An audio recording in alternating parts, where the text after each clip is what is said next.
আমরা আসলে অফিসটি মোটামুটি আমাদের 3 দিন আমাদের অফিস হয়েছে। এর মধ্যে কিন্তু আমরা বসে নেই, কাজ করছে। এবং এর মধ্যে আপনারা দেখছেন যে মাননীয় প্রধানমন্ত্রীর সাথে আমাদের মিটিং হয়েছে। আমরা এখন যে প্রায়োরিটি বেসিসে 3rd টার্মিনালকে নিয়ে কি করা যায়, এটা একটা আমাদের কাজ। তার সামনে আমাদের হজ আসছে, হজ যাত্রীদের যাতে কোনো অসুবিধা না হয়, এটা একটা সেকেন্ড কাজ। এটা আরেকটা আমরা চাচ্ছি প্রবাসী যারা আছে তারা যেন কমফোর্ট জোনে থাকে, তারা যেন এয়ারপোর্টে নেমে যেন মনে করে যে না একটা পরিবর্তন এসেছে। এই জিনিসটা আমাদের এই ব্যাপারে অনেক কাজ আছে। কাজ কিন্তু অনেক, আমি ঢোকার পরে আমি দেখছি যে প্রচুর কাজ পড়ে আছে।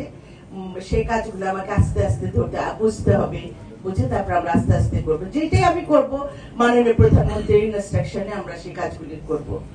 আমাদের মাননীয় প্রধানমন্ত্রীর বক্তব্য আপনারা নিশ্চয়ই শুনেছেন যে উনি কিন্তু এবার অনেক কঠিন ভাবে নেমেছেন, যে দুর্নীতির বিরুদ্ধে কিন্তু কঠিন ভাবে নেমেছেন। এবং আমাদেরও বারবার ইনস্ট্রাকশন দেওয়া হচ্ছে আমরা যেন সততা নিয়ে কাজ করি। আশা করি ওনার সেই বিশ্বাস আস্থাটা আমার উপর আছে দেখে এত বড় দায়িত্ব উনি দিয়েছেন। আমি সেই জন্য তার প্রতি চিরকৃতজ্ঞতা প্রকাশ করি।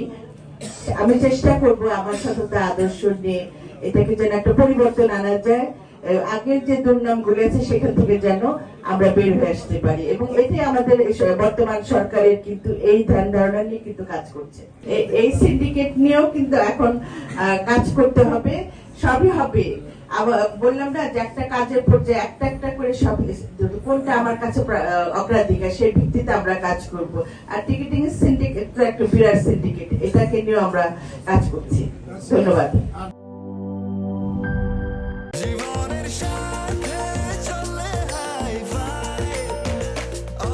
স্বাস্থ্যকর অল টাইম, সব সময় অল টাইম হেলদি লাইফ।